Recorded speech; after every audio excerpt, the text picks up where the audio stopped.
jẹ́ kí ọ̀rọ̀ wa kó máa já sọ́pẹ́, kó máa já sí dùn, kó máa já sí oríire.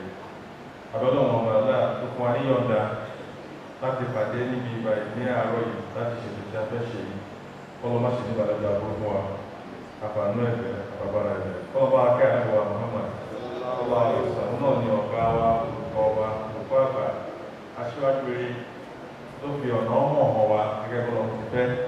Òun náà láti máa tẹ̀lé wà sí ọ̀nà ọ̀pẹ̀ tí bá tẹ̀lé.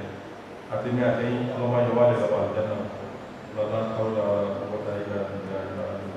Ètò tí a fẹ́ ṣe yìí ní tí àgbáríjọ àwọn mùsùlùmí ní Ogun State tí wọ́n gbé kalẹ̀ láti apá àwọn bàbá wa tí wọ́n jẹ́ Imam gbogbo wọn ní Ogun State.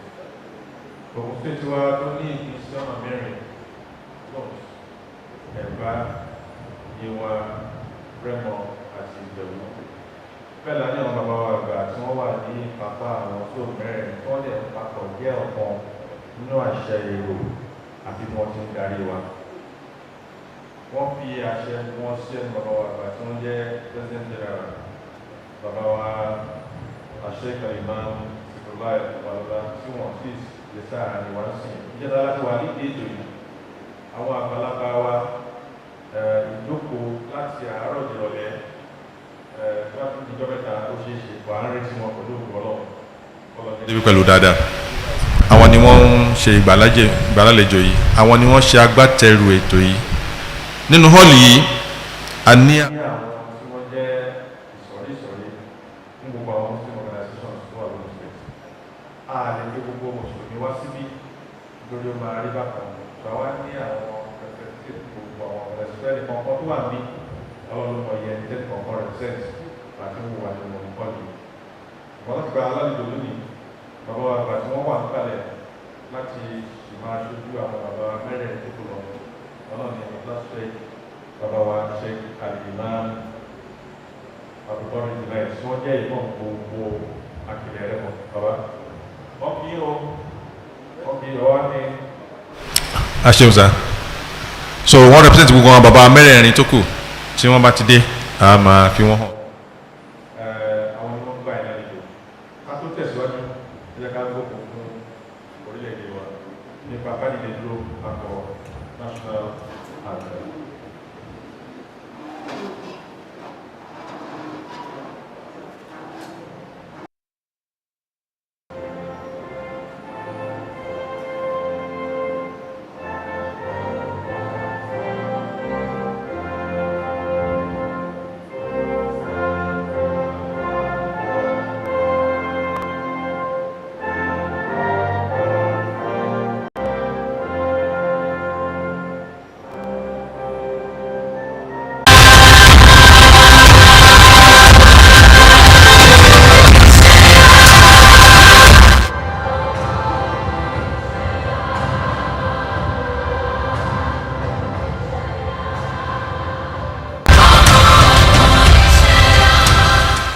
Thank you. Kí a tó jókòó kí a fi àdúrà bẹ̀rẹ̀ kí bàbá wa Imam Àṣàyè kan bá mi fetí kan bàbá wa àgbà tí Akílẹ̀ Rẹ́mọ létí láti ṣàdúrà fún wa láti bẹ̀rẹ̀. Bàbá Imam Àṣàyè, please. Sallu ala nabiyil karimi. Lẹ́nu bàbá wa Grand Chief Imam gbogbo Rẹ́mọ Fadilat Sheikh bàbá wa Junaid wọ́n kí àlejò wa káàbọ̀ sí ibi ìpè interactive section láti mọ àwọn mission àti vision wọn fún Ogun State. Ọlọ́mọṣàbà dúró tì yín. Wọ́n kí gbogbo àwọn panelists àti gbogbo àwọn entourages tí ẹjọ́ wá àti chairman. Ọlọ́run kó ṣàánú ẹnì kọ̀ọ̀kan wa àti gbogbo àná tá jókòó. Al-Fatiha. Bismillahirrahmanirrahim. Alhamdulillahi rabbil alamin. Ar-Rahmanirrahim. Maliki yawmiddin. Iyyaka na'budu wa iyyaka nasta'in. Ihdina siratal mustaqim. Siratal ladzina an'amta alaihim غير المغضوب عليهم ولا الضالين آمين. Jazakumullahu khairan. Ẹ jẹ́ ká jókòó. Ẹ ṣé.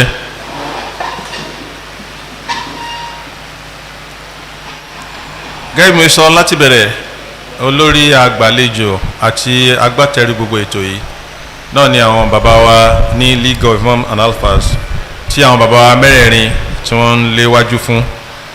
Kí Ọlọ́run bá wa dẹ́mi àwọn bàbá wa sí, Ọlọ́run jẹ́ kí wọ́n túbọ̀ pẹ́ fún wa.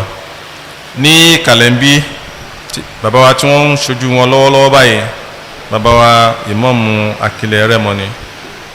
Ẹni tí ó jókòó tì yín sà, Your Excellency, ẹni tí ó jókòó tó ń wò yín lọ́ọ̀kan, wọ́n ní bàbá wa tí wọ́n jẹ́ Dr. Taofik Salisu, former Liberian Federal University of Agriculture, Abeokuta. Àwọn panelists wa wọ́n ti wà níkàlẹ̀ láti béèrè àwọn ìbéèrè láti fi kún olùkún pẹ̀lú yín. Àwọn ní àkọ́kọ́ lára wọn náà ni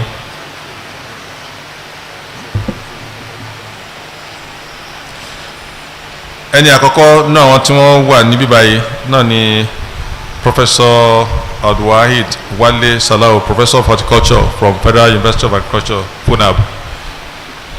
Ẹ káàbọ̀. Wa alaikum salam wa rahmatullahi wa barakatuh. Ẹni tó tẹ̀lé wọn lọ́kùnrin bẹ́ẹ̀ náà ni brother wa Barrister Abdulgani Talib Somotun, Integrity Chambers. Wa alaikum salam wa rahmatullahi wa barakatuh. Obìnrin tó wà láàrin wọn ni obìnrin bí ọkùnrin, a professor to be very soon inshallah. But for now, Dr. Mrs. Adefunke Fadilat Ayinde. Ẹ káàbọ̀. Alaikum salam wa rahmatullahi wa barakatuh. Dr. T.M. Salisu ni chairman session yìí bí mo ṣe introduce. Láàrin wa níbí báyìí a níkàlẹ̀ àwọn bàbá wa Imam Akilẹ̀ Kehinde wà níkàlẹ̀, bàbá wa Imam Aṣayé, bẹ́ẹ̀ náà ni bàbá Imam Aṣayé ti Makun, bàbá wa Imam Hussein Kehinde ti Rẹ́mọ, bẹ́ẹ̀ ni wọ́n pọ̀ láàrin wa. Ẹnì kankan tẹ́ rí ń bí orí tí wọ́n represent ó pọ̀ rẹpẹtẹ, àárín tí àwọn bàbá wa tó kù láti join wa. Láti ọ̀dọ̀ yín tẹ́ wá bá wa lálejò, a mọ̀ wípé àti rí ẹ̀yin àdẹ̀tí rí deputy governor by protocol. Ṣé ẹ̀yin ní kí n kọ́kọ́ sọ àbí deputy governor? Ẹ̀yin ni màá kọ́kọ́ sọ ẹ̀ka lọ́sọ̀ mi ìfẹ́ kí n má gbé protocol ṣubú. Mo mọ̀ pé adíje dupò láti Labour Party ni ọ̀jọ̀gbọ́n tí wọ́n wà níkàlẹ̀. Mo dẹ̀ mọ̀ pé His Excellency Kehinde Sogunle ni wọ́n wà níwájú wa láti bá wa sọ̀rọ̀. Order introduction ẹ sọ fún wa tí ẹ bá ń bá a sọ̀rọ̀, à ń wo àsìkò torí pé àti èkó yẹn ti gbé múlẹ̀ra wọn púpọ̀. A kí káàbọ̀ sí ìdí ètò yìí. Bẹ́ẹ̀ ni la kí ìyá wa tí wọ́n jẹ́ oníṣègùn òyìnbó, sister wa Aisha Lawal, akẹ́yìn náà káàbọ̀ sí ìdí ètò yìí. Kí Ọlọ́run. Wa alaikum salam wa rahmatullahi wa barakatuh. Bá ṣe máa ṣètò yìí ni pé chairman wa máa bá wa sọ̀rọ̀ briefly nsìn nípa bẹ́tò ìṣòrí àti nǹkan tí a fẹ́ mú jáde ń díẹ̀. Lẹ́yìn yẹn a máa play video clip láti jẹ́ kẹ́ ẹ mọ̀ bí a ṣe rí ìpínlẹ̀ yìí sí, ohun tí a ti rò kó yẹ kó ṣeé ṣe àti ìrètí wa fún ìlọsíwájú Ogun State. Tá a bá wo clip yìí délẹ̀, ẹ ní opportunity láti sọ̀rọ̀ pàápàá ní tẹ̀lé pẹ̀lú àwọn ìbéèrè tí àwọn panelists máa bi wá léèrè, kí bẹ́tò yìí ṣe máa lọ nìyẹn. Nísìnyí kí chairman wa kí wọ́n bá wa sọ̀rọ̀ ká lè bẹ̀rẹ̀ ètò yìí. Ó yá sà.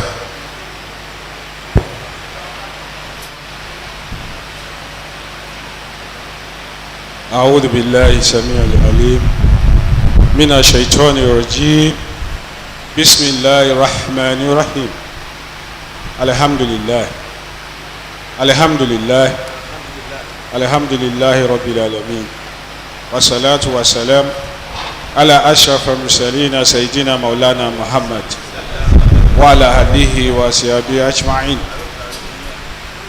adúpẹ́ lọ́wọ́ Ọlọ́run ọba àlékè ọlá, ọba àwọn ọba, ọba tí ń fi ọba jẹ, ọba tí ń rọba lóyè, ọba ṣẹ̀dá tẹ́nìkankan ò dá, ọba àná, ọba òní, ọba ọ̀la, ọba ayérayé, gbogbo ohun tó wù tí ẹ̀dá lè dàníyàn ẹ̀ ọlọ́run ọba ló lè ní kó ṣẹ. ayìyàn lógo aṣàfọ̀mọ́ fún ọlọ́run ọba pé kò sí ọba tó tó sí àyàfi rẹ̀ Allah, a sì wá gbọ́kànlé ẹ nítorí àwa Yorùbá náà tẹ̀ máa ń sọ pé ẹni tó bá gbọ́kàn lọ́lọ́run kò ní jogún òfo, ọlọ́run má jà á pòfo. ètò táwa ṣe lénìí tó ti bẹ̀rẹ̀ láti ìjẹta òun ni pé a ṣẹ̀ṣẹ̀ ṣe àwa wò pé lọ́dún yìí náà àsìkò yìí náà tá a fẹ́ dìbò a tuntun ṣe.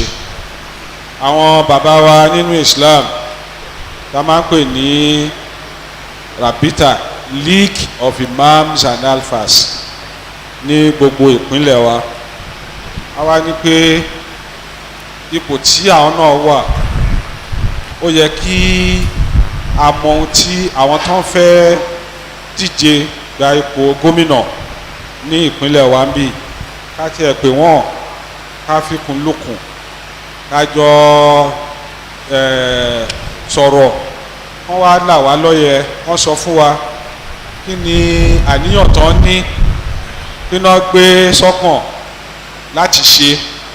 ilé ń ṣe ọ̀rọ̀ ká sọ ìbò rẹpẹtẹ action kí lẹ fẹ́ ṣe fún wa. ń tẹ́tẹ̀ fẹ́ ṣe ní pé ẹni tá a fẹ́ kó ṣẹlẹ̀ ní pé kẹ máa rántí pé ń tẹ́ bá sọ fún wa báyìí òun ni àwa mùsùlùmí pè ní àmọ́ náà, pé ẹ jẹ́jẹ́ ẹ ṣèlérí, tí a bá sì ṣèlérí tó jẹ́jẹ́ tí ò bá múṣẹ ẹ̀ṣẹ̀ ńlá ni lọ́dọ̀ Ọlọ́run ọba Allah. àdúrà ní pé ẹ̀dẹ́ tẹ fẹ́ jẹ́ ilé tẹ fẹ́ ṣe Ọlọ́run kó ṣe nírọ̀rùn fún yín láti mú wọn ṣẹ. Nàìjíríà wa yìí àwọn tí wọ́n kéré díẹ̀ sí wa báyìí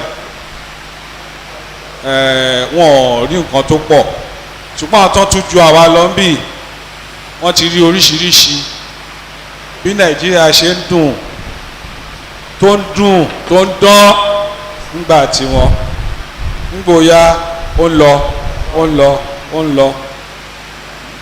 ẹnìkan fi ìwé ránṣẹ́ sí mi lórí ẹ̀rọ ayélujára, ó wá sọ gbogbo bí Nàìjíríà ṣe bẹ̀rẹ̀ bó ṣe ń lọ ọ̀rọ̀ Nàìjíríà wá dàbí ìyá àjẹ́, kàkà kó sàn fún ìyá àjẹ́ kí ló ń ṣe, ó ń fi gbogbo ọmọ ẹ̀ ó ń fi bóbìnrin tó ṣe bí òwe ó ń fi bí obìnrin. ní àwọn ìgbà tí ẹnìyẹn kọ bí Nàìjíríà ṣe rí bó ṣe rí ó wá sọ sísàlẹ̀, ó wá ní kò sọ pé oṣó láṣẹ ó béèrè bẹ́ẹ̀ pé ta láṣẹ, ta ni Nàìjíríà ṣẹ̀, kò sẹ́ tó rí dáhùn ẹ̀. ìkan náà ọmọ mi, in fact my first child daughter mi, ó wá reply ó ní dádì Nàìjíríà ti ṣayé, and that is the problem with her. àdẹ̀ṣe ayé ara wa láṣẹ àwọn tí a fi sípò iṣẹ́ ta ní kan ṣe wọn ò ṣe é, ìmọ̀tara ẹni nìkan bámbám la yó, àwa ọmọ bóyá ebi ń pọ ọmọ ẹnìkan kan, ẹni àmọ̀rí ìbá òkú kámọ̀rí fúnra rẹ̀ gan kó kú kí ló kàn wọ́n òun ni. ṣùgbọ́n Yorùbá bọ̀ wọ́n ní pé alọ òkun alọ ọ̀sà àti bọ̀tán gbogbo ẹ̀ kí ni wá ni o, mo dógún mo dọ́gbọ̀n mo ṣe kíní kí ló máa gbẹ̀yìn ẹ̀ ẹsẹ̀ mélòó. ẹnìkan tí ẹ wá ń ṣe yẹ̀yẹ́ ó ní àwọn tó ń gbẹ́ bẹ́rì yẹn wọ́n lè save space, wọ́n bá rí pé ẹ̀ tó ń gbé bọ̀ kò ju bí 4 feet 6 inches, ó lè má tọ́sẹ̀ mẹ́fà gan, á kàn ọ̀rá gbẹ kó tún wọ̀. tó kí là ń bá ká tó yàrá sọ pé kí àwọn gómìnà wa kàn wọlé bọ̀ yìí wọ́n wá sọ fún wa tí wọ́n fẹ́ ṣe fún wa. àwọn kan ti wá ẹ̀ tó wá wọ́n ti sọ àti kọ́lẹ̀, àwọn kan sì máa wá lẹ́yìn yín wọ́n máa sọ tiwọn. ṣùgbọ́n tí ẹ bá sọ, mo dúpẹ́ pé Nàìjíríà ó ti ń yàtọ̀ díẹ̀díẹ̀ tí ì ṣe pé pátì báyìí tẹ́lẹ̀ wọ́n pé pátì báyìí gbogbo wa pátì báyìí la máa dìbò fún, èmi ti wà ní polling booth rí ní abúlé wa ẹ wá rí pé bí àwọn èèyàn ṣe ń dìbò ó yàtọ̀ ó ti yàtọ̀ wípé lágbára pátì báyìí òun ló gbọ́dọ̀ wọlé ó dẹ̀ pátì ń dìbò fún àwọn tí a fi kó lè ṣe a dẹ̀ wá rí pé ìràpadà nàìjíríà ògo nàìjíríà tó ti wọmi kó tó lè padà láti fi àwọn tí wọ́n máa ṣe ìlú kí ni mo sọ ṣẹ́gbọ́n tí mo sọ àwọn tó máa ṣe kí ni kí ló fi yàtọ̀ sí àwọn tí ó máa jẹ̀lú gbogbo wa la mọ̀ túmọ̀ ẹ̀ àwọn tó máa ṣe ìlú tó máa tùbà tó máa tùṣẹ́ tí ẹyẹ máa ké bí ẹyẹ tí eku máa ké bí eku tí ọmọ èèyàn máa fọ bí ọmọ èèyàn àwọn là ń fẹ́ ń bẹ̀ ìpèníjà tá a jẹ̀ ní nìyẹn nàìjíríà láti ọjọ́ ìwá pé ta ni àwọn olórí wa ta ni àwọn tó ń darí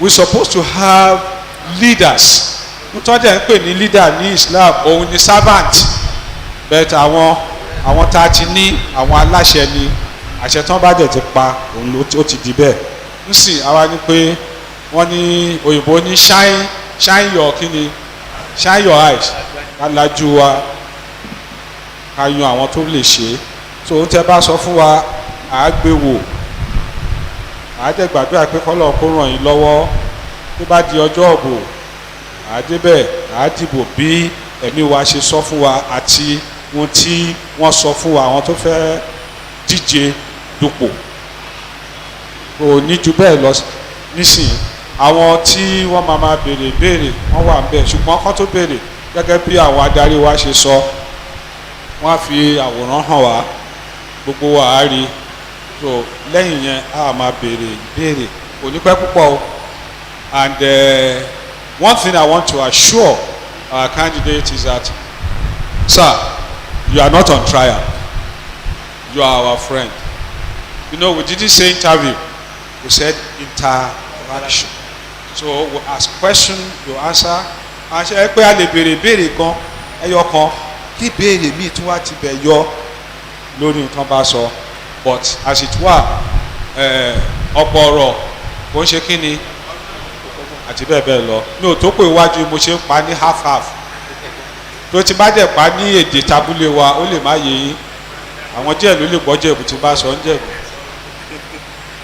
torí ẹ̀ ẹ jọ̀ọ́ kẹ́ jẹ́ kí a farabalẹ̀ agbọ̀n tán fẹ́ bá wa sọ eléyìí tá a dẹ̀ gbé kalẹ̀ báyìí èèyàn agbérù kalẹ̀ tó jẹ́ ọ̀kan dáadáa ṣùgbọ́n ohun tó ń rò ń bẹ̀ kọ́ ló máa rí àdúrà ní pé àníyàn tá a dà láti ṣe léyìí ọlọ́run jẹ́ kó bọ́ sí i ọlọ́run kó wá wò ó ná láńlá ẹ̀ kó má ṣe léyìí ní ìbálẹ́jọ́ fún wa o ẹlòmíì agbèrò nǹkan dáadáa àtìbọ̀tán ẹ̀ àtàìwá àṣẹyìnbọ̀ ẹ̀ á wá di ìbálẹ́jọ́ ọlọ́run má ṣe ní ìbálẹ́jọ́ fún wa ọlọ́run kó ṣe níṣẹ́ olóore kó gbà níṣẹ́ ìbádà fún wa àti iṣẹ́ olóore so olùdarí wa ẹ jẹ́ kí n ṣì dúró báyìí náà. Thank you sir adúpẹ́ púpọ̀ sir kí a tó wo video clip nígbà tí bàbá wa chairman bá sọ̀rọ̀ lọ́wọ́ ní bàbá wa àgbà President General of the League of Imams and Alfas in Ogun State bàbá wa Sheikh Al-Imam Zikrullahi Babalola nígbà yẹn ni wọ́n wọlé àwọn náà ń kí adíje dípò wa káàbọ̀ sí ètò àti deputy wọn àwọn bàbá wa ń kí okay now please we're going to play a short video clip we plead that you pay attention to it so you can have response to them and then questions will also come from them as we start now. Interactive session with the governorship candidates 2023.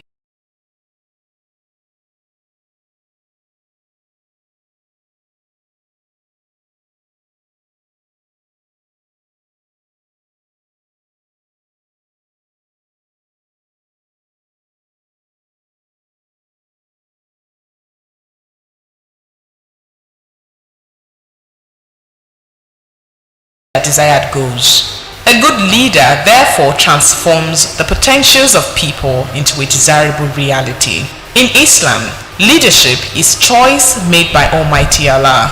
Leaders should therefore be chosen on the basis of their characteristics and strengths, on the extent of their purification, and on the richness of their divine knowledge. Leaders are the servant of those they lead. Consequently, leadership should recognize the authority and sovereignty of the Creator of the heavens and earth. Be conscious of the authority of the Creator. Ensure their decisions with Him. Consult the people in their affairs and guide them with compassion and mercy. Leadership is about responsibility and accountability. Our state has had its own fair share of the good, the bad, and the ugly expected of any human groupings or society. An abridged catalogue is presented for your view. For any meaningful addition to any human development, the understanding of the past and the present are sacrosanct. The journey into the future can only be better if the driver understands the past better so he can avoid the potholes and carefully navigate the bends. Our dear state is the fourth state with the largest IGR as at 2021, 100.7 billion naira. 24th in terms of GDP, $10.47 billion. It has average budget of about 402 billion naira, an average expenditure of 384 billion naira. Recorded budget deviation performance of 31.70%, ranked 10th in the fiscal performance for 2022, ranked 6th in terms of its dependency on the federally distributed revenue, ranked 10th in terms of ability to grow revenue year on year, ranked 36th in terms of the available public revenue for honoring the capital expenditure component of the budget, ranked 33rd in terms of the debt comparative profile. Ogun State has the highest number of higher institutions in the country, 16th most populous state with a head count of 3.8 million people as at 2006 and an estimate of between 5 and 6 million now. Ogun State produced the first armored vehicle ARA in Nigeria, largest producer of limestone in Nigeria and indeed in Africa, leading state in terms of generating royalties for federal government, has over 10 untapped mineral resources, not among the top mineral producing states, major producer of some agricultural products like cassava, rice and poultry, ranked 18th on the ease of doing business, imported just $30.46 million to its economy, spent 1,920 naira on health per head, spent 6,305 naira on education per head. It has a payroll size of 29,528, has pensioner list of 14,124. The Treasury single account implementation just 0.91% of its finances. Ogun State does not have approved cash management strategy. The state's highest share of annual spending on the agriculture sector was 4.36% in 2019 and far below the 10% recommended benchmark. Ogun State has a vast, about 74% arable land, which is optimal for agricultural activities. The state also has vast rubber plantations in commercial quantities estimated at 500 hectares. Many local farmers had abandoned their farms for the fear of kidnappers. These are our demands.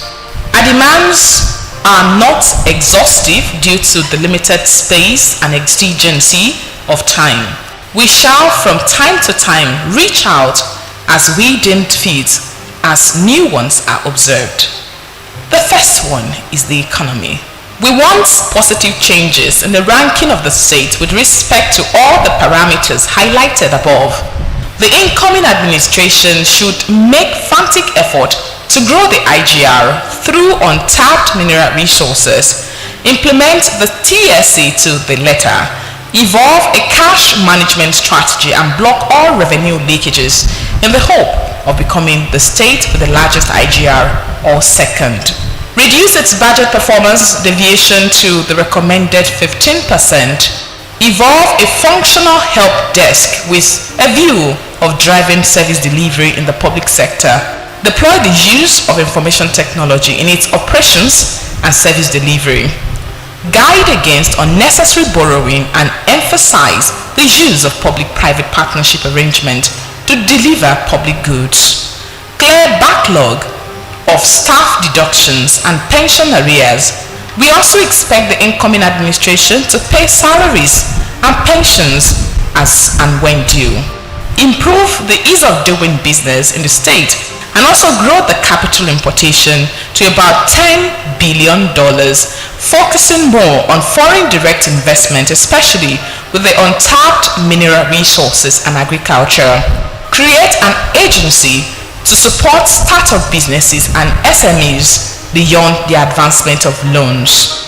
Grant functional autonomy to local government and hand off some of their sources of finance. Evolve strategy to recruit, train, and keep qualified personnel in the state, especially those in the education, medical, and information technology sector. Drive talent hunt from among the bona fide citizens of the state and adequately reward excellence, innovation, and discoveries. Rebrand the state using its vast potentials of human and material resources. Create data banks and train data analytics. Decision of incoming administration should be information driven because the effectiveness and efficiency of one's decision is a function of the quality and quantity of information at hand. 2. Rights.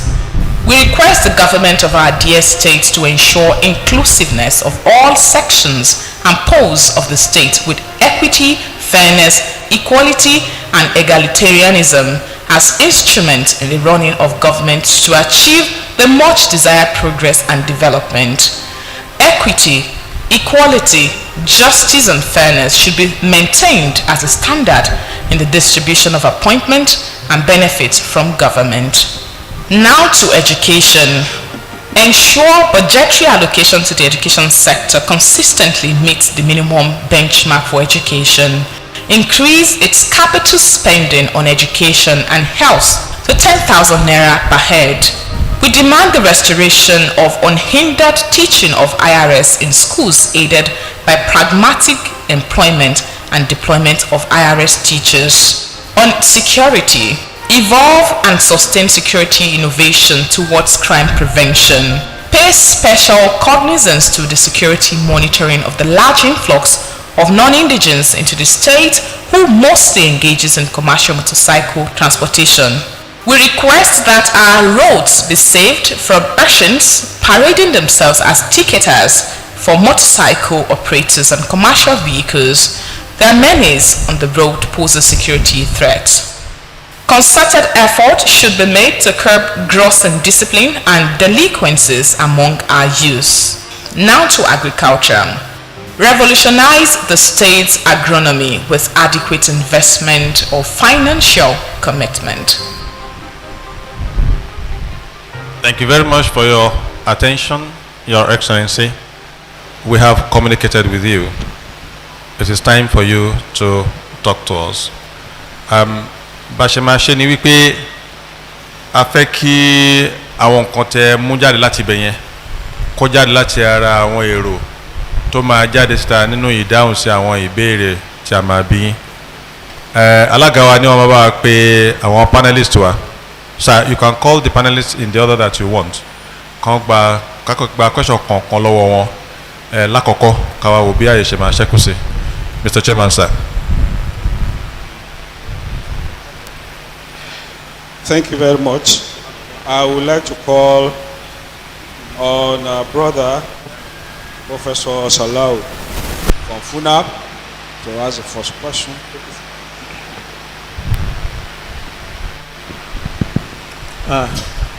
Assalamu alaikum warahmatullahi wabarakatuh.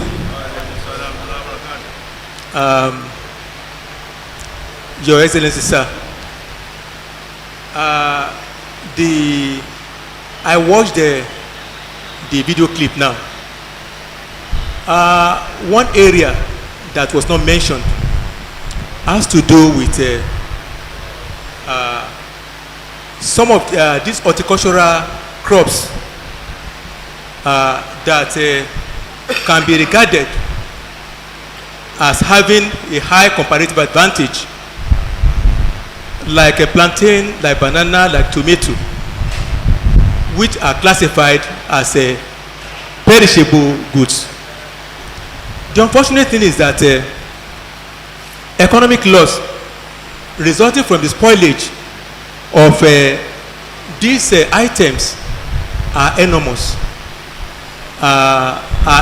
Because when you see them being transported, sometimes during glut, they become spoiled because of the fact that their prices have gone down. Most of these items resides in most local governments in Ogun State. Now, I want to link it up with what is happening at the local government. You have once been a commissioner for finance in Ogun State, and you and the commissioner for budget, at least you know how money is being shared between the states and local government. I think you understand this thing, that most of these goods that we're talking about are in the local government, and this produce, this problem may happen because of the deplorable conditions of all our local governments. Sir, if you are elected as the governors, how do you address all these issues, more especially the deplorable condition of our local government area? Thank you very much, sir. Thank you, sir. Mr. Chairman, sir, I will want His Excellency to attend to this question straight away.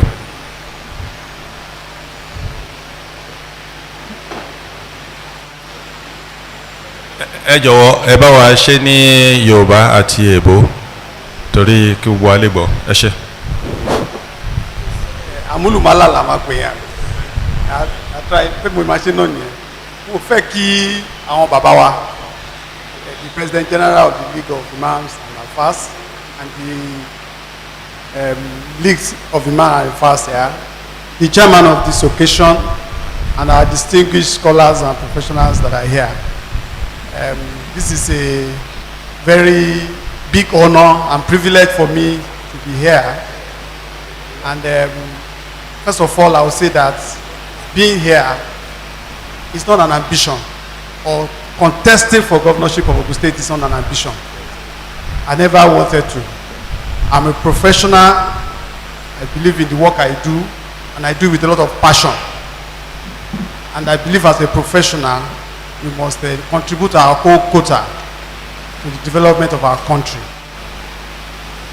When I was given the opportunity in Ogun State, people that have worked with me, people in Ogun State, could see what one could do as a professional. And luckily in the area of budget and finance. But when you see what is going on, bí bàbá ṣe sọ, tí àwọn òṣèlú wà, àwọn òjèlú wà, àwọn ìjọba dẹ̀ sì wà, a lè ṣe ìjọba tí ò bá sí òṣèlú. A wá rí pé gbogbo àwọn tó ń ṣe òṣèlú wa láti 19 lọ́pọ̀lọpọ̀ mi ní sọ wípé gbogbo wọn, àwọn tó ń ṣe òṣèlú wa láti 1999 ta ní ká gbà lọ́wọ́ àwọn ológun, òjèlú ló pọ̀ nínú wọn. It is more about themselves, not the people. And gbogbo ọgbọ́n tí a ti dá láti bá àwọn olóṣèlú ṣe, láti wọnú wọn, láti sọ fún wọn wípé ìlú ló yẹ ká sìn, èèyàn ló yẹ ká sìn. Tí a bá fi ọkàn kan àti inú kan àti ìbẹ̀rù Ọlọ́run ṣe òṣèlú àti ìjọba, ìlú máa tòrò.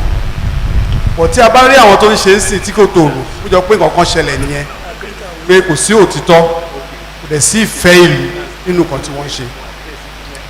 Èmi tí mo wà níwájú yìí mo wà nínú àwọn tí ó kọ ìlànà tí ó dẹ̀ fún ní mandate láti implement what we call the regional plan for Ogun State for 25 years. A bẹ̀rẹ̀ kíkọ́ ní 2003 wọ́n parí kíkọ́ ní 2005 wọ́n wá ṣe ní 2005 to 2025. We contributed to it, and when the implementation came in 27-28, I was given the role of the commissioner for in charge of it, not as civil commissioner for finance. Ọ̀gá wa ń gbà yẹn Ọ̀túnba Gbẹ́gẹ́dálẹ̀ ó béèrè lọ́wọ́ ṣé mo lè combine ẹ̀ mọ iṣẹ́ finance. Mo ní ó bára wọn lọ torí tá a bá mọ ibi tá a ń lọ a kàn máa da owó nù ni. So a dẹ̀ ṣe é gbà yẹn. Ẹ rí pé gbogbo nǹkan ribiribi àti nǹkan tó jẹ́ kí ìlú lọ síwájú ní Ogun State ó pọ̀ ní time yẹn torí pé a jẹ́ kí ẹ̀tọ́ kó lọ síbi tó yẹ kó lọ. A dẹ̀ ní focus àti ní vision láti ṣe. Yẹn ló ń ta wá lára wípé àwọn ìjọba tó tún wá tẹ̀lé wa wọn ò gbé ìlànà ẹ̀ ṣe. There is what we call discontinuity. Wọ́n gbà sẹ́gbẹ̀ẹ́ ni. A dẹ̀ wá wo nǹkan tó ń ṣe pé ṣé ń bọ́yá wọn tẹ̀ máa rí lò. A lọ bá wọn sọ kì í pé àbá wọn sọ pé ìlànà yìí wà ńlẹ̀. Òṣèlú ò ní ká má lo ìlànà tó wà ńlẹ̀. Ó ti jọ pé nǹkan tó wù wọ́n ni wọ́n ṣe. Nínú àwọn tó ti ṣe ìjọba sẹ́yìn mo ti kọ manifesto fún wọn wípé báyìí lẹ́kẹ̀ ṣe láti lè reflect plan tí a nílẹ̀ but wọn ó jọ pé wọ́n á sọ̀rọ̀ fún gbogbo wa a gbọ́ pé a fẹ́ ṣèjọba a fi pé wọ́n sì ṣe à but wọ́n bá débẹ̀ tán ó jọ pé ti ara wọn ni wọ́n ṣe. Nínú nǹkan fídíò tí mo wò the first thing tí a kọ́kọ́ sọ is the issue of leadership, and I will connect it to what Prof mentioned about even local government. Nǹkan tó ṣẹlẹ̀ ni pé the moment we still depend, and there is no way we can do it, on the political system that we have today to be producing leaders without some form of intervention by well-meaning Nigerians, we are going to be producing leaders that will not care for the people. And that is the reason why some of us as professionals, driven by the young people, because kò ṣe pé mo fẹ́ dìde mo lọ bó sọ pé kò ń ṣe ambition. Ìgbà tí àwọn ọmọ youth wa tí wọ́n ṣe EndSARS ní 2020 ni wọ́n pè wá ìgbà tí wọ́n rí pé àwọn ò lè wọ́n fẹ́ transformation nílùú ni wọ́n fi ẹ̀hónú wọn náà wọ́n dẹ̀ hold ìlú yìí for ransom for like 3-4 weeks. Wọ́n lé wọn lọ sílé lóòótọ́ ọkọ̀ rẹ̀ wọ́n because they believe that this is their country and they must do something about it. They called people like us who have been in government before, who they think have worked to serve the people, and said, advise us, what do we do? Should we join a political party? Should we form our own party? And what do we do? Because what we are actually fighting for is the transformation of this country for our current and for our future. We don't know so much about the past. You people know about the past. As we were talking, and we're talking about what the future could be, and we're talking about the obstacles that the political parties have, some of them came up and said, Ojopo Yeyigan, can you lead us? Because it requires money, it requires some bit of violence, and it requires quite a lot of things that people like us do not do. But he said they will put it to prayer, and that you too should put it to prayer. That's why it's not an ambition. And by God's grace, we put it to prayer. And one fine morning, the Almighty God told us, go ahead, go and do this. I will lead you. And God has been leading us thus far. It was God Almighty that led us to even decide on the party. The party was not Labour Party. The party that we first chose was another party entirely. But just at the point we were going to file our nomination, a call came and said something is changing in Nigeria. A group of people who want progress in this country are coming together, and that they found that somebody like you should be in that group, not in that political party. Who are these group people? There is a body that I belong to of professionals called the Nigerian Consultative Front. They are the ones that they call them third force, want to mobilize our professionals. They said they are talking to TUC, the labor unions. They are talking to NLC. and they are looking for a platform to use, and they are finding out that it should be Labour Party, because Labour Party is the party of workers, and workers have been agitating for good governance for all these days, and that's how we found ourselves in Labour Party. But let me tell you, sir, and some of us may know here, our experience in the party that all of us believe that could work for us in the past 6 months has not been cheering. Leadership is key, and it's built at that level. And even party they are all political merchants. And the first task that we have to follow, that we have to do as people, was to see that we institute a process of sincerity and transparency and accountability and responsibility inside the party. Because without a good party, you cannot have a good government. We have been challenged severely. As I'm standing in front of you, INEC has not brought out my name as a candidate, despite the fact that I did the primaries, or we did the primaries on June 9. We are waiting for a court judgment on Monday, and we are very positive that, given justice and fairness that we mentioned in the presentation, we will succeed and we will get the tickets. But that gives me the foundation that we need to build a party, and thank God today, that party that we have today as Labour Party is ready to bring out leadership, both at the state level, even at the federal level we know about, particularly at the local government level, that will address the issues that we are talking about around development. Because if you don't have the right leaders at that level, a lot of the gaps that we are seeing here will be there. Not just right in terms of character, competence, but also with integrity and the vision to drive what we are seeing. That is where I will put that question first of all. Party, and thank God today we have a caretaker committee made of distinguished men and women, responsible men and women, with a lot of youth supporting them, so that going forward, using Ogun State as a model, the party will be seen not just as an election-winning vehicle, but a governance facilitating machinery. Inside that party itself, we have created what we call a breathing space for leaders. We have created an academy for politics and governance. Because so many people that contest elections, that want to, are not prepared. They don't know the fundamentals. We have mentioned economy here. We have mentioned education, rights, and so many things. What are the issues that our politicians are talking about? It is empowerment. They just think it's empowerment. It's about vote buying, a host of things like that. The issues that affect the development of the people, they don't know at all. It is like taking somebody to be an imam without going to Quranic school. How will it be possible? We are giving them so much huge responsibility that they are not prepared for. We are prepared to address this in Labour Party, particularly starting with our government when we come in. I will now go to the questions that you mentioned, which is agriculture, which is the value of the wasting value of our agriculture. You see, it's all tied to design.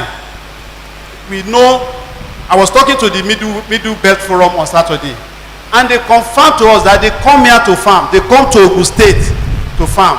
When you check Google map, Ogun State is one of the most fertile, has the most fertile land in this country. The people in the Middle West say, you don't need fertilizer to do things here, to do agriculture here. But if we don't have a plan for delivering food or delivering cash crops to our people, we just realize that what we are talking about will happen. It is that plan that we need to put in place, or we are going to put in place.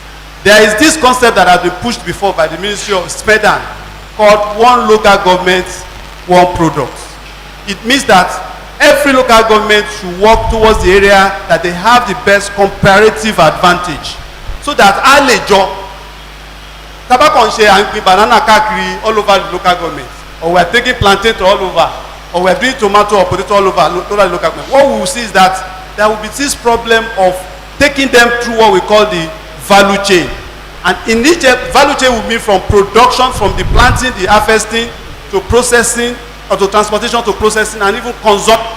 But taba design in local government, taking cognizance of the vegetation and the soil structure to agree products that will be grown in each local government. begin to see that we will get a lot of value in that process. In the process of the value chain itself, there's a lot of work, there's a lot of employment that can be generated by our people. But if we don't have that, it will be difficult, and you'll be seeing this kind of wastages that we are talking about. It is just a plan, and this kind of plan are the things that we want to put in place to make sure that every local government has at least minimum of 2 products, particularly 2 agricultural products, 2 food crops, 2 cash crops, that they will produce in sufficient economic quantity that people will be able to say, go to Kehinde, what are they doing? Be cola. Chagami used to be cola. Today, is it cola? Cassava is everywhere. So that people there will build the capacity to grow it, to transport it, to do everything around it, so that beyond even local consumption, we can also feed export. Even not export, there will be even what they call national export. Lagos is there with a bursting population. They don't grow food. We are in the best position to produce food for Lagos, but we still get food from the north.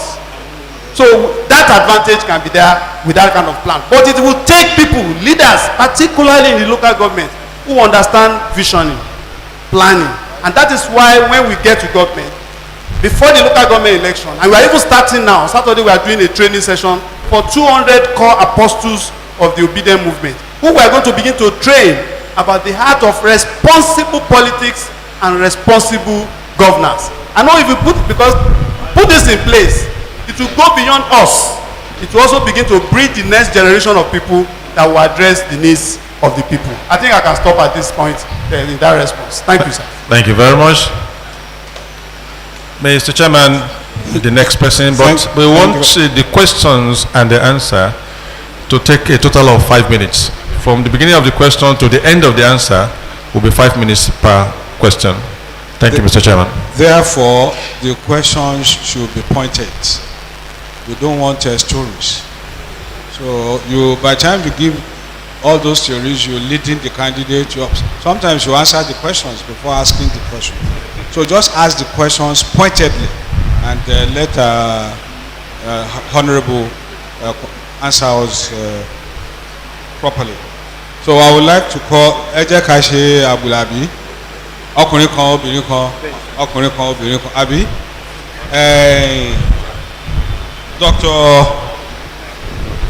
Adifuke Ayide. So may I invite you to please interact with our incoming governor. Jazakallah khairan. Assalamu alaikum warahmatullahi wabarakatuh. Good morning, Your Excellency. My questions were many, but I would like to zero in on the issue of cattle herders and the unabated clashes between the cattle herders. Sorry, I have a bad voice. And the farmers. I want to quickly give a background. Ó lè sọ yẹn náà ní Yorùbá, cattle herders kí ló ń jẹ́ bẹ́ẹ̀. Àwọn tó ń da ẹran, àwọn darandaran tí wọ́n ti di darandaran àti àwọn àgbẹ̀ wa. Ohun tí mo fẹ́ sọ kí n tó béèrè mi yìí ó ṣe pàtàkì díẹ̀, ẹ má bínú chairman wa sir. Àwọn bọ̀rọ̀ kìnní, those that we call elites, they are the ones causing this issue, and I'll quickly explain, sir. Those people that are rearing those animals, they aren't the owners. Àwọn kan náà ni wọ́n. Irú mi, irú yín sà, olóyè lẹ́gbàá, olóyè níbòmí, olórí ìjọba, àwọn tí wọ́n kó kíní yẹn fún wọn nìyẹn. Ṣùgbọ́n àjọ ń jókòó sí ìgbangba, àjọ ń sọ wípé kíní yẹn ò dáa. Ẹ jọ̀ọ́ sà, ǹjẹ́ ẹ̀yin lè ṣàyà gbangba kẹ́ ẹ gbaná ojú àwọn tó wà ń di ọ̀rọ̀ yìí àwọn tó wà ń bẹ̀ irú mi ni mo sọ o I'm an associate professor professorial cadre and we have people in that cadre and I stand to be corrected we have people higher than them generally the elites some people have more than 100 and I'm very sure of what I'm saying ẹ jọ̀ọ́ sir having known this background báwo lẹ ṣe fẹ́ takulẹ̀ ìdí rèé o àwọn èèyàn mi ò rómi mú lóko ẹ lọ sí ojú Ògùn lọ́nà olódó lọ́nà bọ́ṣẹ̀rọ̀ omi mímu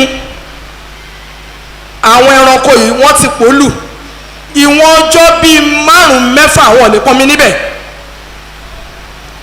bákan náà àwọn obìnrin yìí wọ́n nílò ìrànlọ́wọ́ wa o ìkànṣó ni màá wá sọ nínú ìrànlọ́wọ́ tó nílò nítorí àkókò ẹ tẹ Ọlọ́run á ṣe dáadáa fún yín ǹjẹ́ tẹ́ ẹ bá wọlé ǹjẹ́ ó ṣeé ṣe kẹ́ ẹ mú ọ̀rọ̀ wọn lókun dúdùn débi wípé wọ́n fẹ́ gba lóònù ní o bóyá 0 interest bóyá ẹ fẹ́ fún wọn àwọn rural women ni mò ń sọ women ni mò ń sọ o àwọn rural women ni mò ń sọ o ìgbàǹgbà náà kàn mí àmọ́ àwọn mọ̀lẹ́bí mi gangan nìyẹn nínú iṣẹ́ tí mo yàn láàyò ǹjẹ́ ó ṣeé ṣe ká ẹ fún wọn ní nǹkan tí wọ́n máa fi lè máa rẹ́gísítà gẹ́gẹ́ bí ẹgbẹ́lẹ́gbẹ́ cooperative rules and regulations ẹjọ́ ṣe lè bá wa mú wálẹ̀ ṣe lè bá wa ṣe environment yẹn nírọ̀rùn fún wọn káwọn ọmọ wọn yé lọ ọ̀ta àwọn arúgbó lókùlókù níparí sà Thank you. níparí sà the rule of law ẹjọ́ ṣe lè uphold when there are court injunctions can you follow it sir ọlọ́wọ́ àṣẹ rọrùn sir. Thank you very much. As said by the chairman, I take that this question has been on for just 1 minute. So, Your Excellency, you have 4 minutes left to answer.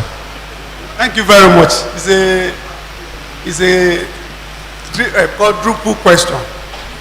There are various dimensions, but I'll take it one by one. The first one is around security. That's the menace of the àwọn darandaran àti àwọn àgbẹ̀ wa. Ṣé rí ọ̀rọ̀ ìlú wa ní Nàìjíríà a máa ń ṣe too informally. There's something we call systems thinking about the whole rather than just the parts. And the parts of the whole is a summation of the parts. Business ni àwọn èèyàn ṣe èmi náà mọ nǹkan tẹ́ ń sọ yẹn tẹ́lẹ̀tẹ́lẹ̀ wọ́n sọ fún wa pé àwọn kan ló wá láti ibì kan tí wọ́n ń ba oko wa jẹ́ tí wọ́n kó ẹran sí ìlú. a ṣe ìwádìí torí I was president of Egba Economic Summit and this issue was brought to the fore. láwa rí i pé àwọn èèyàn wa àwọn ọ̀tọ̀kùlú ìlú àwọn ló ń ṣe bísínẹ́sì cattle bearing wọ́n kàn máa gba àwọn bòróró pé kàn máa kó wọn káàkiri ó yẹ ṣẹlẹ̀ nínú farming gangan náà nìyẹn ní àwọn oko wa kì í ṣe àwọn ọ̀dọ́ wa kì í ṣe àwọn èèyàn wa ló ń ṣe farming o àwọn ìgèdè ìdòmà tíf gbogbo wọn la máa ń kó wá síbí láti wá ṣe iṣẹ́ fún wa àwa ti fi iṣẹ́ àwọn iṣẹ́ yẹn sílẹ̀ but tí a bá control ẹ̀ kò ní desired impact yẹn ni mò ń pè ní systems ẹ̀dẹ̀ sọ kíní kan nínú kọta sọ bíbá ẹ̀ a pè ní data analytics kò sẹ́ni tó máa ṣe iṣẹ́ yẹn táwọn kò ní implication lórí security wa tí a gbọ́dọ̀ mọ̀ o díẹ̀ kọ̀ọ̀kan di iṣẹ́ darandaran fẹ́ wù mí ṣe mo lọ ra màálù 200 àbí 100 ó kàn kó wọlú ministry agriculture wa ó gbọ́dọ̀ register gbogbo èèyàn tó páyé máa kó lójú nìyẹn tó ń ṣe iṣẹ́ yẹn ẹni tí wọ́n bá rí tí ò bá register tí a bá mọ iye ẹranko tó ní ó ń ṣe iṣẹ́ yẹn illegally ni. There are so many areas of our economy in Ogun State that we have left to informality and lack of order and control. wọ́n ti bẹ̀rẹ̀ náà nìyẹn ẹ sọ̀rọ̀ ń bí báyìí wọ́n sọ̀rọ̀ street urchins wọ́n sọ̀rọ̀ àwọn ọlọ́kadà kò sí control kankan ìgbà tó bá fẹ́ kó kàn gba owó náà máa bẹ because they are what government is in power for is to regulate the behaviour of people and to get that regulation you must put controls in place.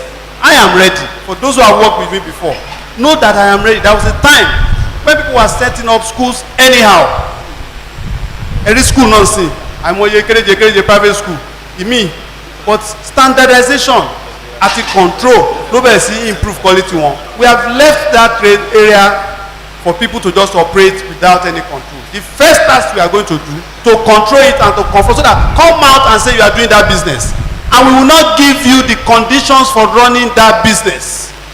You cannot be taking just your cows just anywhere. Ibi tí ọ̀rọ̀ ranching tó ṣe máa ṣe nìyẹn torí for sustainable akọ àwọn èèyàn kan nígbà tí mo wà níjọba arọ àwọn èèyàn kan àwọn youth wa lọ sí University of Plymouth wọ́n ṣe sustainable agriculture wọ́n dẹ̀ sọ fún wa bí wọ́n ṣe máa ṣe láti ṣe ìlànà wa that plan that we had that time we got 40 people 40 young Ogun State people sent them to various universities abroad in all the areas of our economy agriculture yẹn wà ń bẹ̀ ranching yẹn náà ó wà ń bẹ̀ ní Plymouth náà sọ fún wa ni pé you can be a complete value chain and I know they are doing it in Funab now around that but if it is informal you cannot get the best from that sector so that informality we have to make it formal and that formalization will come from data gathering the data collecting all the investors and participants and registering them so that we know their operations and regulating their operations. Invariably through that registration we are addressing insecurity the clashes that will be between them. The next one that's running ọ̀rọ̀ artisanal agriculture rural women there is a cooperative system most in the urban areas but it's not that entrenched in the rural areas so they don't have what they call access to funding and there are institutions that are already in place to make it possible but let me tell you something one of the first things we will do when we get to government in this Ogun State is to actually do a database of everybody in Ogun State because without a database so that we know who is where because without data we are all just guessing in total quality management.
technologies available to address security, to complement that standard. People, like you said, we have a digital state, and we map of the state.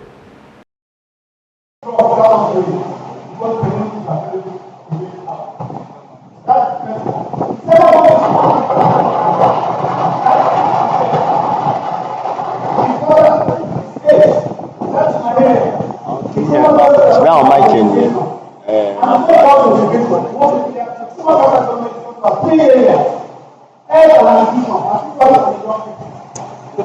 Education is a functional, relevant education that will give people skills, people that are practice, that can be to use before. Because we have people that are spending 60 years of education and working at the end for a project. When from SS2, people can get more skills that can be to acquire skills that can be involved. That will bring the education. For the connection between industry and school, so that you are now, of course, when you do internship and all of those kinds of things, education, and then education don't come out of one. In fact, education in that area of health and education will be fully encouraged to honor the utilization for one person. So that I can produce people, not only who are going to get jobs there, who are also making abroad. What was that? We have a program called Greater Ogun and Kehinde. We know a lot of our abroad, but they see opportunities for people here. If they can do here, how do you think of opportunities for them, for their sources, for them here? They are talking to them on it, they are comparing the people that will take extra professionals abroad, who are providing opportunities for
For a lot of people in Nigeria, checking state on how they are building effective public transportation.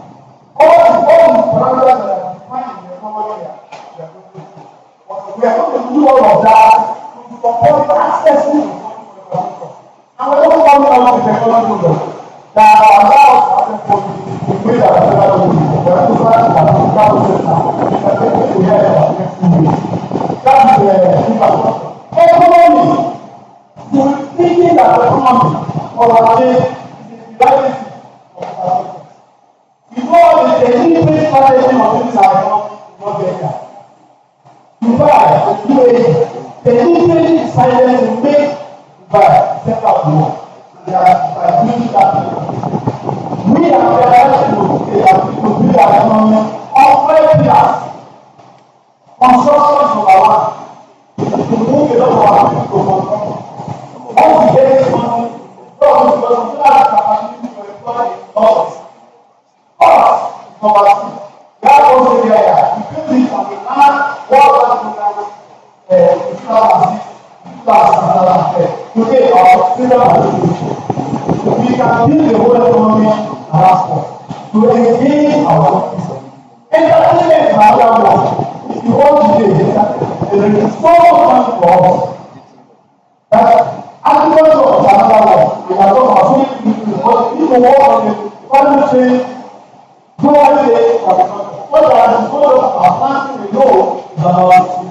marketing and rest.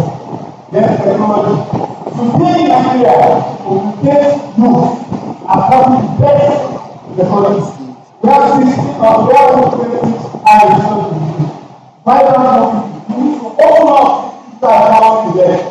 So that they are only making money and also making money at home.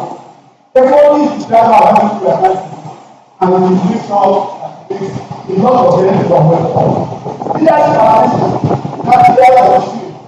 Like you said, what political leadership of government that we are going to give us now take the time of leaders, either in politics or in civil service and in government itself, so that this is for one man's back. Due to the outcome, without position, or that of we can do these young people are old, standing on the heart, that are ready to take back their life. We must provide them the experience and the skills to make that happen. The last thing of shield is digital transformation. We are digital. We must ensure that we configure our government, our economy, our society to use technology to transform. Today, everybody needs to go over. That is the right way to make this work. And that education, and that security, and that government, and that everything that we want to make sure that our state will be the best in the world. That is our shield. That is our family party. And you can see all the way we can fit it into what we have. Thank you very much. Thank you very much. It's a new world side, different side of the world.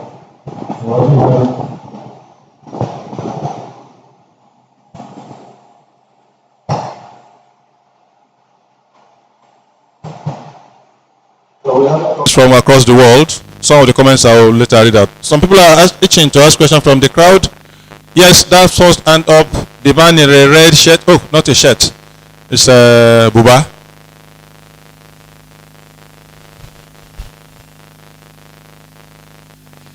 Tẹ́ ẹ bá ti lè sọ Yorùbá ẹ lọ jókòó. Ṣé ẹ lè sọ Yorùbá? Orúkọ mi ni Ọ̀gbẹ́ni Adéníjì Abrafiu Alani MNI. Gómìnà wa, ìbéèrè tí mo ní ó ní í ṣe pẹ̀lú nǹkan tí a lè pè ní ìjíhìn iṣẹ́ ní ìjọba Buhari tí à ń ṣe lọ yìí. Ìjọba àpapọ̀ nígbà tí ẹgbẹ́ òṣìṣẹ́ tó lè mọ́ wọn àti ìjọba a ṣe ìpàdé papọ̀, wàhálà pọ̀, àwọn olùdáṣẹ́sílẹ̀ pàápàá lára wọ́n contribute wọ́n dá sí i. Ìjọba àpapọ̀ gbà láti ṣe ìrànlọ́wọ́ fún àwọn ìpínlẹ̀. Nígbà tí ọjọ́ yá tí ọjọ́ pé tí ìjọba àpapọ̀ ṣe nǹkan tí wọ́n pè ní ìrànlọ́wọ́ fún ìjọba ìpínlẹ̀, ọ̀pọ̀lọpọ̀ ìpínlẹ̀ òun ni a ò rí àǹfààní this assistance ìrànlọ́wọ́ tíjọba àpapọ̀ ṣe. Wọ́n ní kó sanwó oṣù, ọ̀pọ̀lọpọ̀ òṣìṣẹ́ ni ò lè sanwó oṣù. Wọ́n ní kí wọ́n jíròrò pẹ̀lú ẹgbẹ́ òṣìṣẹ́ owó wo ló lè tó fún àwọn òṣìṣẹ́ láti mú lọ sílé, ṣùgbọ́n ọ̀pọ̀lọpọ̀ eléyìí kò ṣeé ṣe. Ìyí tó burú jù tó tiẹ̀ wá bùyàrì òun ni àwọn tó ti ṣiṣẹ́ sí orílẹ̀-èdè yìí tí a pè ní òṣìṣẹ́ fi ẹ̀yìn tì. Wọ́n tún sanwó àwọn ẹni yìí náà. Owó tó yẹ tí wọ́n pension àti gratuity ọ̀nà méjì tó pín sí lélẹ́yìí. Wọ́n béèrè kankan míì lọ́dọ̀ ìjọba ju pé kí wọ́n san àwọn nǹkan wọ̀nyí. Ṣùgbọ́n pẹ̀lú gbogbo àwọn nǹkan ìrànlọ́wọ́ tíjọba àpapọ̀ ṣe yìí, first tranche, second tranche, third tranche and even some tranches tí wọn ò announce fún wa.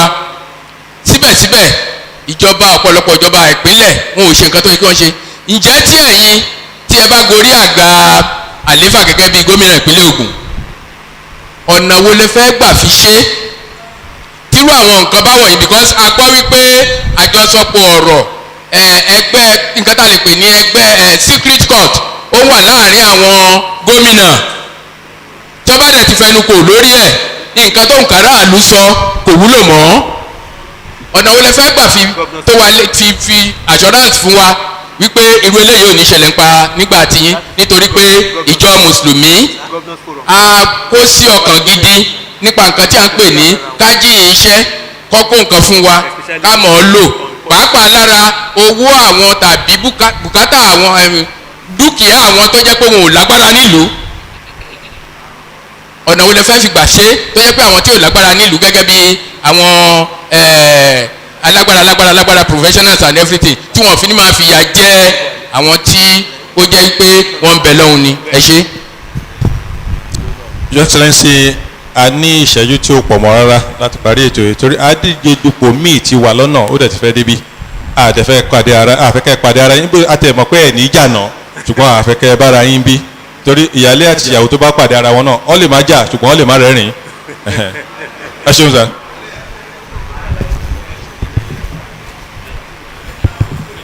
ẹ ṣe gan ni ọ̀rọ̀ yín yé mi nǹkan tó ń pè ní accountability and transparency ni gbogbo àwọn assistance ti federal government fún wa ìgbà tá a wà nípò gan àwa náà ṣe agbátẹrù ẹ̀ ó bẹ̀rẹ̀ lórí MDG funds àti Paris Club refund àti budget support ẹ̀ẹ́dẹ̀ rí pé nígbà yẹn ìgbà tá a gba àwọn owó yẹn a fi san oríṣiríṣi àwọn owó tí ó ti jẹ sẹ́yìn particularly pensions and gratuity ìgbà yẹn la san 142% increase tán fún àwọn pensioners nígbà yẹn ṣe rí nǹkan tó ń ṣe àwọn ìjọba wa àtàpàlẹ́ àwọn tó jẹ́ pé òṣèlú náà lọ ṣe tí wọ́n fẹ́ jẹ́ pé wọ́n fẹ́ ṣe ìjọba ni pé èrò tí wọ́n náà fẹ́ ṣe kì í ṣe èrò tara ìlú tí wọn ò dẹ̀ ní jẹ́ kí àwọn èèyàn mọ nǹkan tí wọ́n ń ṣe torí pé wọn ò ní mọ̀ system ti wà ń sìn tí ó ń jẹ́ pé lóṣooṣù ní gbogbo ìjọba gbọ́dọ̀ máa fi àjíyìn abẹ́rẹ́ pé accountability wọn gbọ́dọ̀ máa fi hàn àwọn aráàlú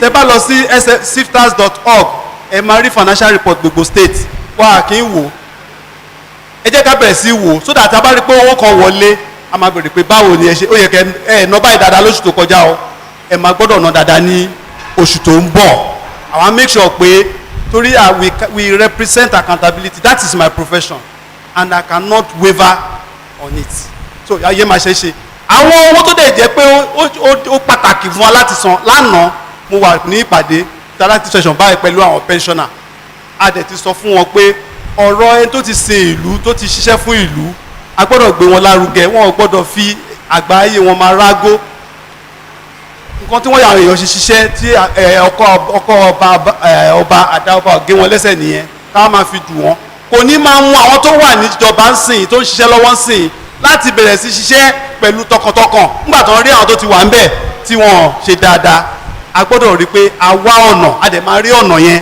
èmi ti sọ kinní kan owó kì í ṣe wàhálà ìjọba priority ni wàhálà wọn àti àwọn tó fi ọkàn tán ìlú tí wọ́n mọ̀ pé wọ́n lè rí tí a bá build case wọn dáadáa bí case wa dáadáa a lè rí owó lò báyìí sọ pé nàìjíríà burú yìí a sì ń rí owó gbà wọ́n lè máa sọ pé a jẹ gbèsè o tẹ bá wo foreign transfer táwọn tó lọ tán kó wá sílùú yìí ó ju owó tá à ń pa lórí epo lọ ìyẹn mí pé tá a bá fara mọ́ àwọn èèyàn wa gan tó wà nílẹ̀ òkun wọ́n á lè fún wa ní àǹfààní láti rí owó láti lò China ń ṣe India ń ṣe Israel ń ṣe so there's something we call brain capital now and that our connection tàbí ṣe tàpé ní goal yẹn greater Ogun agenda linkage láti jẹ́ kí àwọn ọmọ wa tí owó ìjọba bá tiẹ̀ fẹ́ kù díẹ̀ táwọn fẹ́ fi ìdàgbàsókè àwọn ọmọ wa tó wà nílẹ̀ òkun tí wọ́n fẹ́ máa wálé tí wọ́n fẹ́ máa wo nǹkan tó ń mèremère wọ́n á fẹ́ dá sí ọ̀rọ̀ ìjọba wa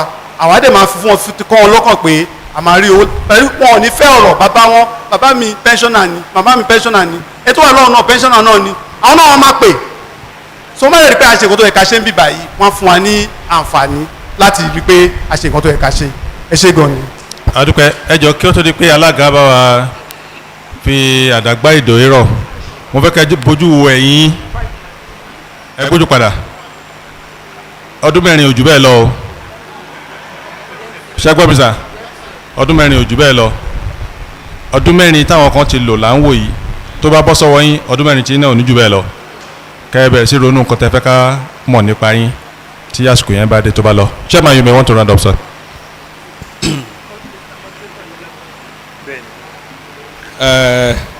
kí la ṣe máa pe àwọn bọ̀dá wa báyìí. Excellency náà ni. Adíje. Excellency. Your Excellency. Excellency. We want to appreciate you. He has spoken very well. Ẹni tó bá fẹ́ ṣe òṣèlú tó ti ẹ̀ pé kì í ṣe pé àwọn jàdú wọ́n pè wọ́n kọ́ wá ṣe. I have friends tó bá ti wọ̀ ìjọba báyìí àìṣọ̀tá ara wa o ṣùgbọ́n tó bá ti bẹ̀rẹ̀ iṣẹ́ ìjọba tòṣèlú ni o àníṣọ̀rẹ́ mọ́ ó dìgbà tó bá tún jáde.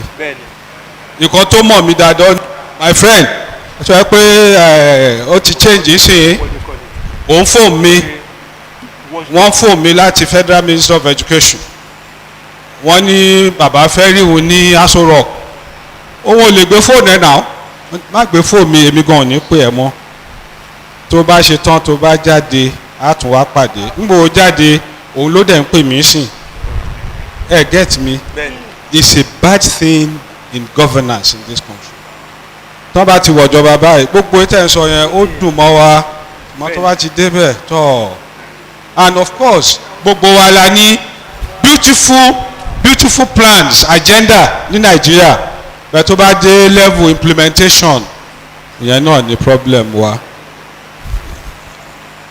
Mo ti mọ̀ yín nígbà tí ẹ jẹ́ commissioner àwa náà ń fa gbùrù lábẹ́òkúta ń gbà yẹn.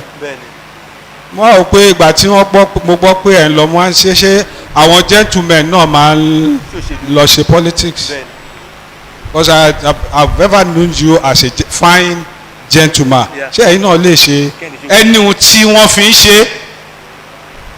I know you are a seasoned professional in your own right. I don't know if you have that kind of money because lẹ́yìn náà he has identified two things tó kì mí lọ́kàn ó ń ṣe mí lọ́kàn tó ní pé two things money and a little bit of violence money and a little bit of violence so báwo ni fine gentleman ṣe fẹ́ débẹ̀ bọ́ ẹ jókòó wọ́n pè yín àwọn tó ń pè yín ẹjọ́ fikùn lókun wọ́n wà láàyè títí ẹ gbà pé ẹ ṣe àdúrà mi ni pé kí Ọlọ́run kó fún yín ṣe kí Ogun State wa kó tùbà kó tùṣẹ́ fún wa ń bí o àdúrà ni pé ẹ bá jókòó báyìí náà ó jẹ́ ìmẹ́jọ lẹ jókòó mẹ́wàá á ṣàdúrà pé ẹni tí ó ṣe dáadáa ní kọ́lọ́ba yàn síbẹ̀ o kí a nífọkànbalẹ̀ bó ṣe wò ó rí a wà kí n pé àníyàn yín tẹ̀dà láti di gómìnà ní Ogun State Ọlọ́run kó bá yín múṣẹ o Ọlọ́run kó bá yín múṣẹ ìlérí yín tẹ̀dẹ̀ ṣe ta sọ fún yín bẹ̀rẹ̀ pé ó jẹ́ àmọ́nà nínú ẹ̀sìn Islam kí Ọlọ́run jẹ́ kẹ́ lè mú ìlérí yín ṣẹ kí ẹ bá lè bá ojú rere Ọlọ́run pàdé ẹ̀yin bàbá wa mo kí yín ìgbà tá à ń sọ lẹ́ẹ̀kan àwọn bàbá wa wọ́n wọlé jọ̀ọ́ alákòóso ṣé kí. máa mention wọn sir. wà mention wọn. máa introduce wọn properly sir. èmi náà ní mention wọn àwọn èèyàn àwọn ará mi ló dé yẹn so promise pé wàá bá mi mention wọn dáadáa. ẹ ti sọ wí kí n ṣe bẹ́ẹ̀ máa ṣe bẹ́ẹ̀ sir. wàá bá mi ṣe dáadáa. yes sir. yes so mo kí ẹ kú oríire because ẹlòmíín náà fẹ́ wálé ní tí ò lè débí. àwọn tá a jẹ́ ń retí náà Ọlọ́run kó sọ wọn dé. ẹ̀yin tẹ́ ti wá náà your excellency Ọlọ́run kó bá aṣọ yín délé. alájà mo kí yín o ó tójọ́ mẹ́ta Ọlọ́run bá yín ṣe o Ọlọ́run bá yín yanjú ẹ o àtúbà àtúnṣe fún wa ní Ogun State o subhana rabbika rabbil izzati amma yasifun wassalamu ala al-mursalina walhamdulillahi rabbil alamin. Thank you sir. Ètò tó kàn sí your excellency and the governorship candidate and the deputy governorship candidate.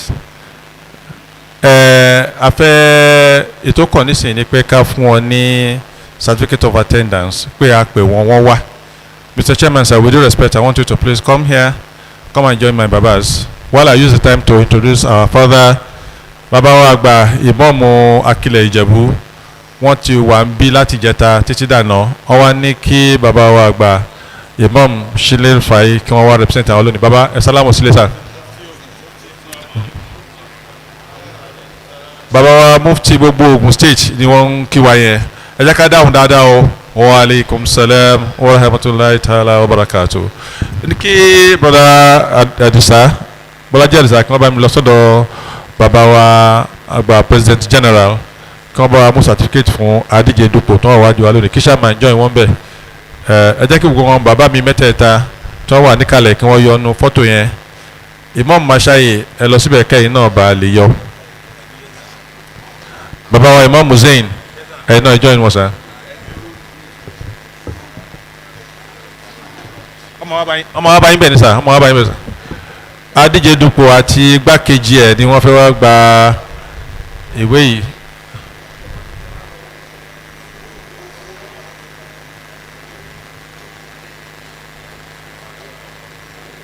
Yes.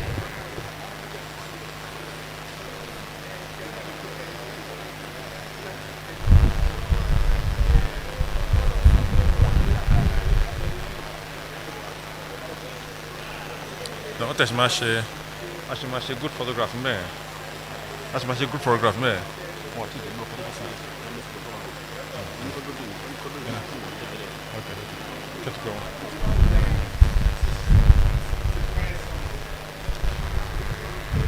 Thank you. Thank you. Ẹ jẹ́ ká lọ ya group photographs. Group photograph. Gbogbo àwọn tí wọ́n tẹ̀lé adíje dupò wa wá kí wọ́n wá dúró tì wọ́n láti ya fọ́tò pẹ̀lú àwọn bàbá wa. Ẹ wá ya photo group photograph now. Ẹ bá mi mú àwọn bàbá wa lọ síbi tí wọ́n ti máa ya group photograph ẹ jọ. Our deputy governorship candidate Akin púpọ̀ ẹ ṣeun. Ẹ kí bàbá wa president general kí wọ́n jókòó sáà kí wọ́n máa juwọ́ sí wa lọ́ọ̀kan ẹ kí bàbá jókòó ẹ jọ ẹ kí wọ́n jókòó ó yá sà bàbá mi imam akilẹ̀ rẹ mọ bàbá mi imam Shile àti àwọn tí wọ́n bá bá díje dupò wa wá àyè gba bí èèyàn 5 láti join wọn.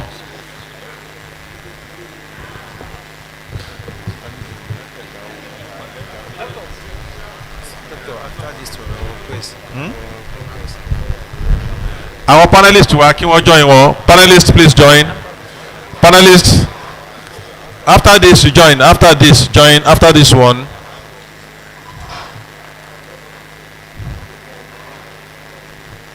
Right.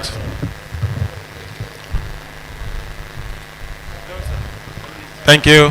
Thank you. The panelists, please wait for the panelists to join you. Ìdúró mi fi àwọn bàbá mi ìdúró yẹn pọ̀ púpọ̀. Am I losing? You are leaving now. The panelists, please, quickly. Yes. Ẹ bá mi súnmọ́ kí kámẹ́rà yẹn lè gbé yín. Ẹ bá mi súnmọ́ yín díẹ̀ kí kámẹ́rà yẹn lè gbé yín sà bàbá. Bẹ́ẹ̀ni kí kámẹ́rà yẹn lè gbé yín. Kámẹ́rà yẹn. Naam, ẹ ṣé. All right. Okay. Okay. Adúpẹ́ púpọ̀. Kí Ọlọ́run bá wa ṣọ́ yín délé kó dẹ̀ ṣọ́ wa náà kó lọ́n jẹ́ ká nípàdé ayọ̀. Thank you very much for coming. Thank you. Thank you. Thank you. Thank you.